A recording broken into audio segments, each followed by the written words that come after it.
suficiente posibilidad. Y se hace la invitación a que se puedan sugerir más. En esta convocatoria, ¿no?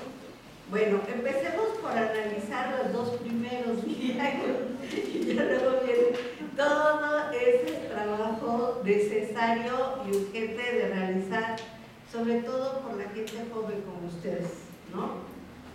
Por último, también algo que se ha hecho notar, y que por supuesto que yo también lo noto, es la mayor participación de mujeres en este establecimiento, particularmente en este auditorio. Y creo que ahí hay una pregunta que sería importante que tratáramos de responder, y es ¿por qué es importante para nosotras hacer una reflexión sobre el género y sobre lo masculino, ¿no? Particularmente. Porque a nosotras nos tocaría también, nos concierne también, nos interpela también pensar la masculinidad. Bueno, desde esta serie de planteamientos generales, el objetivo que yo planteo es analizar la forma de construcción del género y en particular de la masculinidad como un orden instituido y por lo tanto susceptible de resignificaciones tanto en el orden de lo colectivo como en el orden de los individuos. Okay. El desarrollo de los estudios sobre género permitió hasta cierto punto rebasar la noción biologicista en la que se especificaba a condiciones y características de la anatomía no solo las diferencias sexuales, sino la diferente posición socio-histórica a ella asociada. El cuerpo dejó de ser entendido como una construcción anatómico-biológica y las características y funciones determinaban el lugar y la función social. A cambio, surgió la propuesta de entender la diferencia del cuerpo, como lo señala Le Breton. El cuerpo no existe en el estado natural, sino que siempre está inserto en una trama de sentidos. Por lo que las características físicas y morales, los atributos asignados al sexo provienen de elecciones e interpretaciones culturales y sociales y no de una inclinación natural que establecería de una vez y para siempre lo que es ser hombre y lo que es ser mujer como destino de vida. La condición del hombre y la mujer no está inscrita en su estado corporal, está socialmente construida. Y ahí hago una anotación para que pudiéramos debatirla en un rato más. Y que no solo pasa por lo aprendido. Pasa, como también se señaló aquí con la doctora, por ese proceso de subjetivación de lo que se nos propone o impone o convoca, ¿no? Y cómo hay en ese proceso de subjetivación también un proceso de transformación. Entonces no es solo lo aprendido y en consecuencia no la receta es un impulso, no únicamente un impulso. Entender al cuerpo como una construcción cultural y social permitió comprender al género como la interpretación dentro de un sistema de significados de la diferencia sexual. En este sentido, Lamas propone definir al género como simbolización de la diferencia sexual que se construye culturalmente diferenciando un conjunto de prácticas, ideas y discursos. La misma autora agrega que este concepto constituye una forma de referirse a los orígenes exclusivamente sociales de las identidades subjetivas de hombres y mujeres. E insisto, lo que se puede agregar a esto no cayendo en una postura binaria. Y de enfatizar un sistema total de relaciones que pueden incluir al sexo,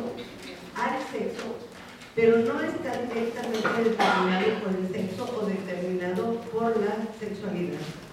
En este mismo sentido, la misma autora señala que el género es una construcción simbólica establecida sobre los datos biológicos de la diferencia sexual. a los significados que cada sociedad atribuye a esa diferenciación. Por tanto, bajo el sustantivo género se agrupan todos los aspectos psicológicos, sociales y culturales de la feminidad y la masculinidad. Esto lo agrega la doctora Silvia Brito.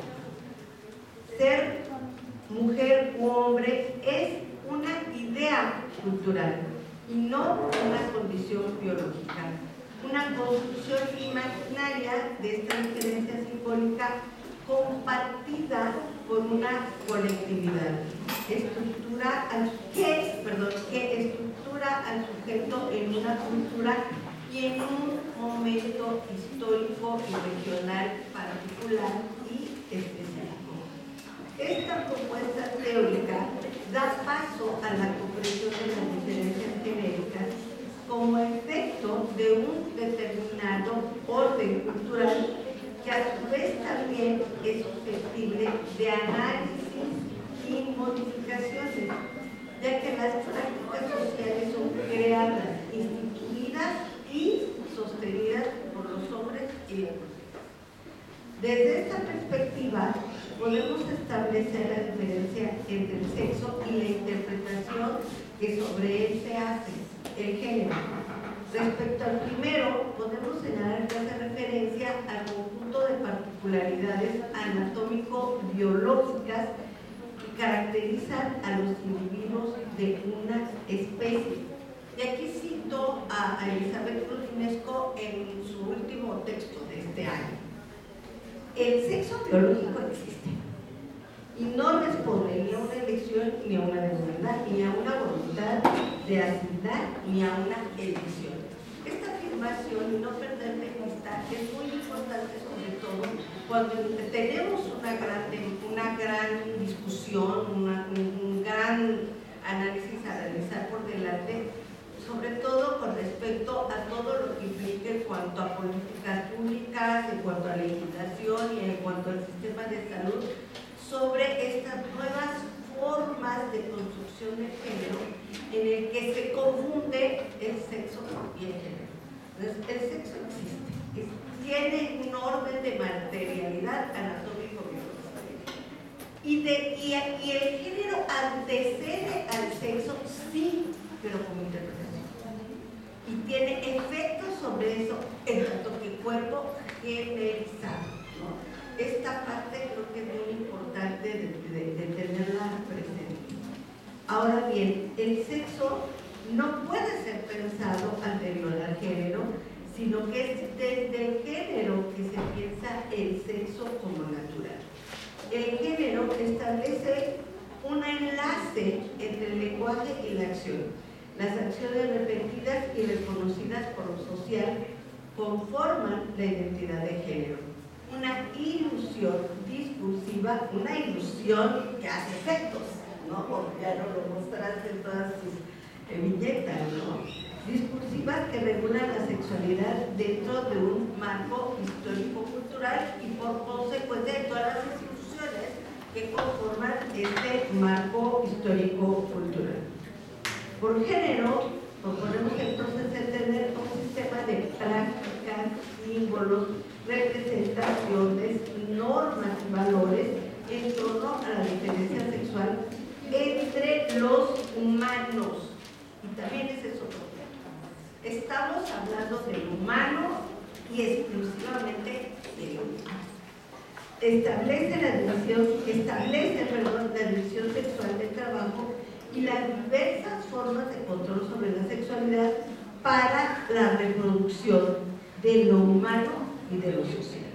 Es pues una ficción, es algo que hemos inventado, algo que nos hemos dado, algo que hemos imaginarizado, cultural, que propone un conjunto de significados, atributos definidos socialmente y que emergen de una relación de diferencia con otros términos. Y ahí es donde entra que no hay solo un término, hay muchos términos y que tanto que términos unos en función de otros, ¿no? Por ahí de la primera pregunta que se llama, ¿por qué me compete a mí pensar y dilucidar sobre lo masculino?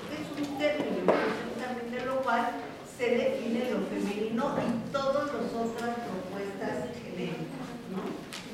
Definición que nos conduce directamente a pensarlo desde el orden de lo instituido, de lo creado, de lo imaginado.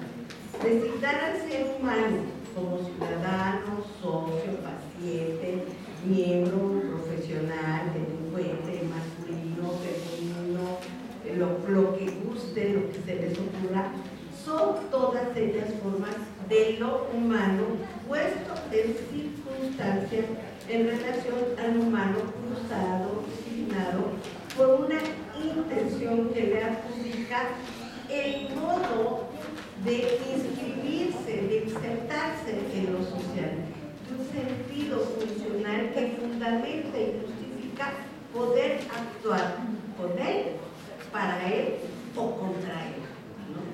Desde esta lógica, la masculinidad y la feminidad son construcciones imaginarias instituidas en cada época y cultura. No es lo mismo lo que pensamos ahora que lo que se pensaba hace 50 años o hace 100 años.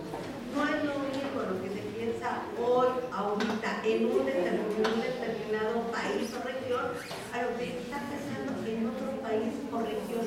Y todos susceptibles de ser revisados, evaluados, sí, pero todos válidos en tanto que tienen ese cumplir una función, ¿no?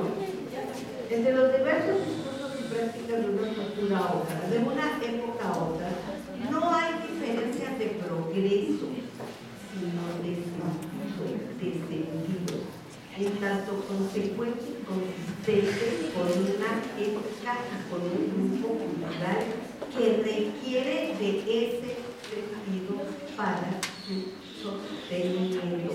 O ya no, que también es total y absolutamente, ya no se requiere, ¿no?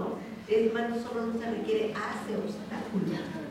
La masculinidad como la feminidad no son un rasgo propio del individuo aislado, sino el sentido de ser calificadas como tales que responden y corresponden a un orden cultural. Y nos permite constatar de qué se trata eso, de la construcción de un orden constituido entre muchos otros órdenes posibles.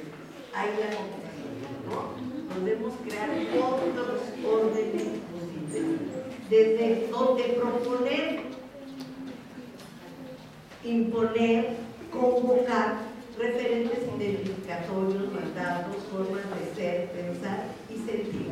Bueno, y aquí viene mi pequeño escrito una serie de atributos o características que ya no voy a repetir porque ya se ocuparon de ellas en la primera ponencia, ¿no? Es eso que se nos impone. Esto es ser hombre, esto es ser hombre masculino, que también ahí hay que hacer la diferencia, ¿no? Y cómo nos apropiamos, pero hay también principios subrayarían, o no, cómo nos apropiamos o no de eso, o cómo lo transformamos, o cómo nos proponemos como ejercicio de creación pensar otras formas de pensar a mí y pensar al otro. Y de eso se trata, a mí me parece, este ejercicio de Gustavo, ¿no? De pensar que se nos ha dado como eso que hemos instituido, pero también pensar si queremos quedarnos con eso o no. Y eso, o si nos damos ese margen de libertad como para decir cómo quiero pensar lo femenino, lo masculino, más todo eso otro que les digo viene enlistado en esa lista de posibles referentes identificatorios, ¿no? Ok, los efectos de estas formas de pensar organizan y determinan prácticas sociales, parentales, familiares y sus consecuencias como relacionan los tratamientos de la relación. De ahí que sea importante, porque también organizan, regulan, permiten o no, promueven o no formas de pensar, sentir y hacer en lo singular y en lo colectivo, prácticas culturales, ¿no? A partir de lo cual podemos explicar cuestionamientos, las transformaciones, las transfiguraciones que en los últimos años se han venido realizando sobre el binarismo y la heteronormatividad.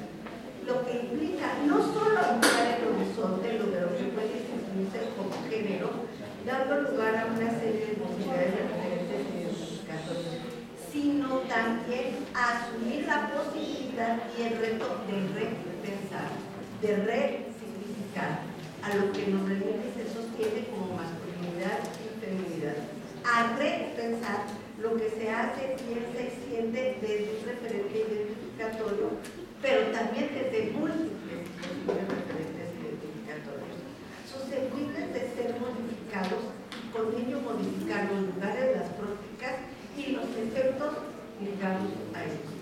Estos cambios posibles se encuentran si ese sistema de creencias y mandatos que nos hacen sentir y pensar de una forma son puestos bajo sospecha, son puestos en cuestionamiento y por lo tanto lo que ellos organizan, las formas de relacionarnos, de hacernos, de estar en familia, en el trabajo, en las relaciones de pareja, en la amistad, en la maternidad o en la paternidad y sobre todo en relación consigo mismo, cada quien con uno mismo.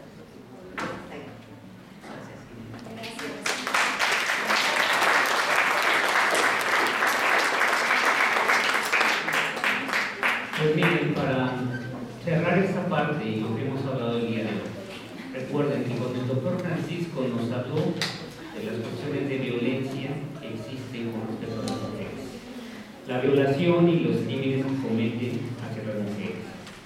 La segunda parte, la doctora Ana Cecilia nos establece cómo la función directiva es fundamental, porque desde la dirección y las instituciones existe una manera de hacer instituciones que predominantemente es masculinidades patriarcales. La doctora Irene lo que nos está diciendo es que las instituciones se constituyen también diciéndonos cómo son hombres y mujeres en ellas. Quiero cerrar mi participación con 3 ideas.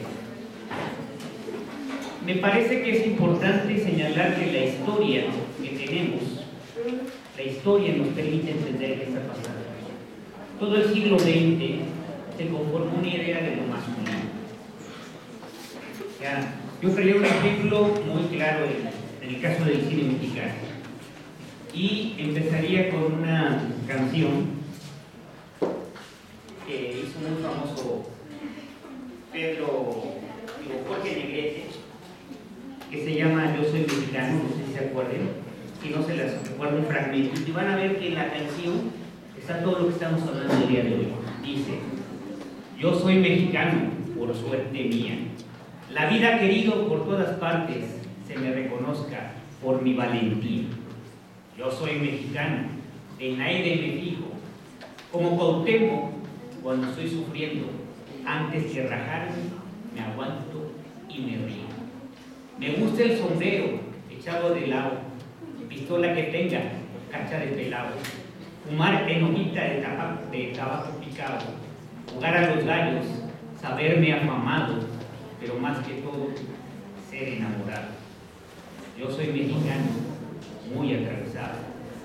¿Qué nos está diciendo la canción? Parte de lo que estamos hablando el día de hoy. El amor romántico, la valentía, el dominar las instituciones, se fue conformando en todo el siglo XX para hacernos, a los mexicanos, machos, varoniles, fuertes, enamorados. Segunda idea que quiero que recuerden. Todos hemos visto la película de María Candelaria. Si no se la recuerdo, María Candelaria sale de Pedro Armendáriz y Dolores del Río. Es una historia que se hace en la Ciudad de México, en Xochimilco, donde María Candelaria es linchada por el pueblo porque supuestamente la pintan desnuda y el pueblo se enoja. Bueno, 2 cosas de la película. Primero, Pedro Armendáriz era un hombre como de 1,83, moreno claro, de ojos verdes. Se presentó como el prototipo del mexicano, nada más un dato anecdótico, no era mexicano. Su madre era gallega, española, y su padre inglés. Pedro Armendáriz hablaba perfectamente inglés. Dolores del Río representa a una indígena, pero no era indígena. Tenía 40 años, imagínense, 40 años cuando firma la película, representando a una mujer de 20 que vivía en Xochimilco. Esas ideas son las que se nos dieron sobre el mestizaje, segunda idea que quiero decirles. Tenemos una idea de que el sexo, se ha dicho el día de hoy, es importante. Bueno, hay un científico que se llama Marañón. En 1922 escribió un libro sobre los fluidos, las secreciones entre hombres y mujeres. Ya saben cuáles secreciones. ¿Los hombres cuál? A ver, ¿no se atreven? ¿Cómo? Nada, no, dice que aquí no hay hombres. ¿Verdad? No quieren hablar. ¿Y las mujeres cuáles? Bueno, piensen en eso todo lo que quieran, pero él es un médico que habla que las secreciones son diferentes en hombres y mujeres. Es cierto, ¿no? Pero él dice, esas secreciones nos hacen completamente diferentes. Les leo porque me parece interesante lo que dice textualmente. La mujer está principalmente construida para realizar una completa función sexual primaria. ¿Cuál es la función primaria de la mujer? A ver, las mujeres.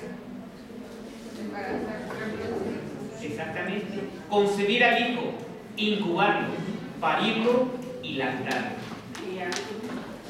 El hombre, en cambio, las funciones sexuales secundarias son infinitamente más importantes que la mujer. Su anatomía y su fisiología le impiden, por lo tanto, a la lucha con el medio, a la actuación social. Este texto estuvo en circulación del 20 hasta el 70. Es una idea científica que ¿qué nos está diciendo? El hombre tiene una función más importante. Yo no digo que sea así o no. Esto no se puede. Segunda idea que quiero decirles.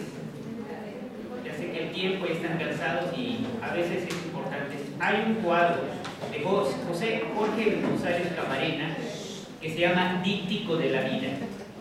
Jorge González Camarena, ustedes son jovencitos, pero nosotros, los libros de primaria, existía una imagen de la patria que pintó José González Camarena, que todos nos acordamos de la patria.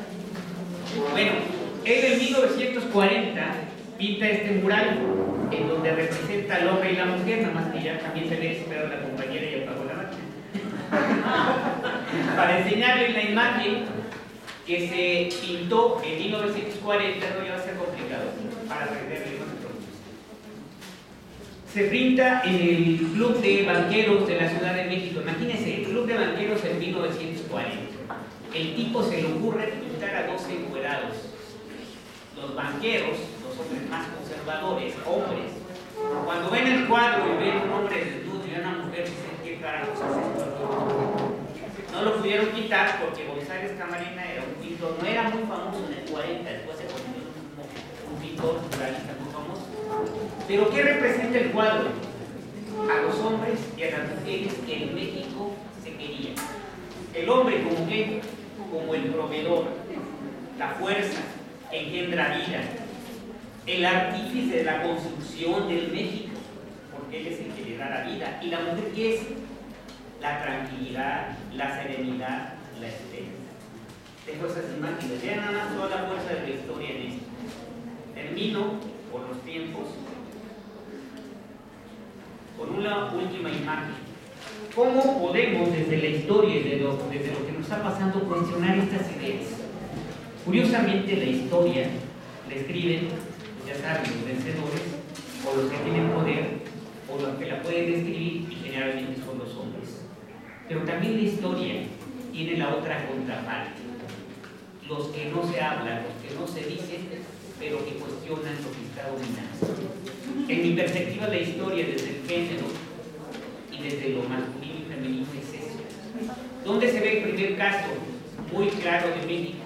En el baile de los 41. A principios del siglo XX, a finales, principios en el Porfirio Díaz tenía un yerno que resultó que era homosexual, que resultó que le encantaban los hombres, y que hay una historia turbulenta que yo no quiero decir, pero eso es puro chisme. Parece que Zapata se lo llevó unos meses allá en la Ciudad de México a Zapata, al Martín Zapata, y estuvo con él 3 meses. Parece que unos dicen que le gustó, otros dicen que se enojó, pero para que vean cómo la historia nos dice esas cosas. Y lo digo para que vean. Y entonces, este yerno mismo era tremendo. Hay una película en Netflix para que la vean, se llama así. Eran realmente 42. Pero el 42, ¿qué pasó con él? Porfirio Díaz se lo llevó, lo separó y se quedaron 41. Esa es la historia. Lo que quiero decir con esto es que los homosexuales, más allá de la idea que tengamos, buena o mala, de este asunto, es que están cuestionando esta masculinidad dominante, esta manera de ser hombre, machín, fuerte, viril, enamorado, en donde por cruzadas, por ejemplo, se burlan, pero la burla también puede ser un cuestionamiento de la sociedad. Dejo esa idea, termino con una más para no cansarlas y cansarlos. Hay otra imagen también del siglo XIX al finales, de Julia Pastrana. ¿Quién es Julia Pastrana?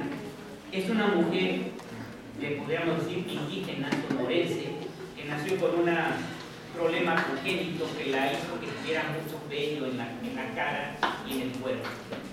Se llama síndrome del hombre lobo. Existen niños y niñas en ese síndrome. Julia Pastrana fue una representante de la monstruosidad.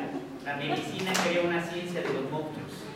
No sabían en dónde colocar a los seres humanos, hombres, mujeres, y estos que son como perros, no los ponemos en esta ciencia. Pero Julia Pastrana, ¿qué nos da cuenta?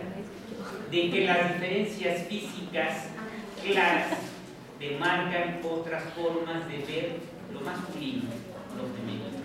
Y termino para no cansarnos.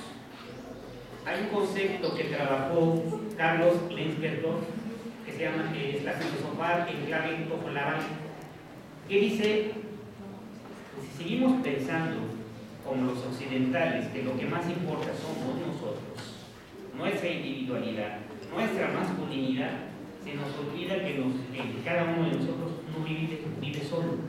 Los tojolabales dicen: lo que se vive aquí son nosotros. ¿Qué son nosotros? Les doy un ejemplo y termino con eso. Cuando a los tojolabales les llega un examen allá por los 70 para contestar un examen que manda la Secretaría de Educación Pública, ¿qué es lo que hacen los tojolabales para resolverlo? ¿Agarran su sillita cada uno del examen y lo responden? No. Se juntan todos en el examen y se ponen a resolver. Y el maestro dice: ¿es que ese examen? No.